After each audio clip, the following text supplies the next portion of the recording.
Daily. Taste the Daily. Tiruppur மாவட்டம் தாராபுரம் அருகே தனியார் நிறுவனத்திற்கு சொந்தமான 3 கோடி ரூபாய் மதிப்பிலான காற்றாலை இயந்திரம் அடியோடு முறிந்து 6 துண்டுகளானதால் பரபரப்பு ஏற்பட்டது. இதில் மின்கம்பிகள் துண்டிக்கப்பட்டதால் மின்சாரமின்றி அப்பகுதி விவசாயிகள் மற்றும் பொதுமக்கள் பாதிப்படைந்துள்ளனர். இது தொடர்பான விவரங்களோடு இணைகிறார் எமது செய்தியாளர் காஜா மைதீன். வணக்கம். மேலும் விவரம்.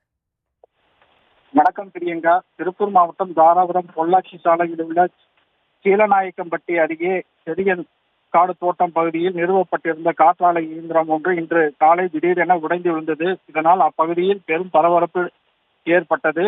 சென்னை தலைமையிடமாக கொண்ட விஜயா சிமெண்ட்ஸ் எனும் தனியார் நிறுவனத்திற்கு சொந்தமான இந்த காற்றாலை மாதாந்திர பராமரிப்பு பணிகள் AMS எனும் தனியார் நிறுவனம் மேற்கொண்டு வந்ததாக கூறப்படுகிறது. இந்த நிலையில் இன்று அதிக வேகமாக வீசிய காற்றின் காரணமாக காற்றாலை 6 துண்டுகளாக உடைந்து சிதறியது.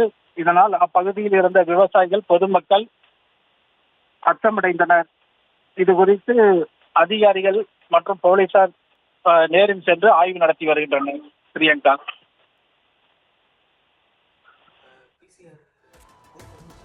விவரங்களுக்கு நன்றி காஜா மைதீன்.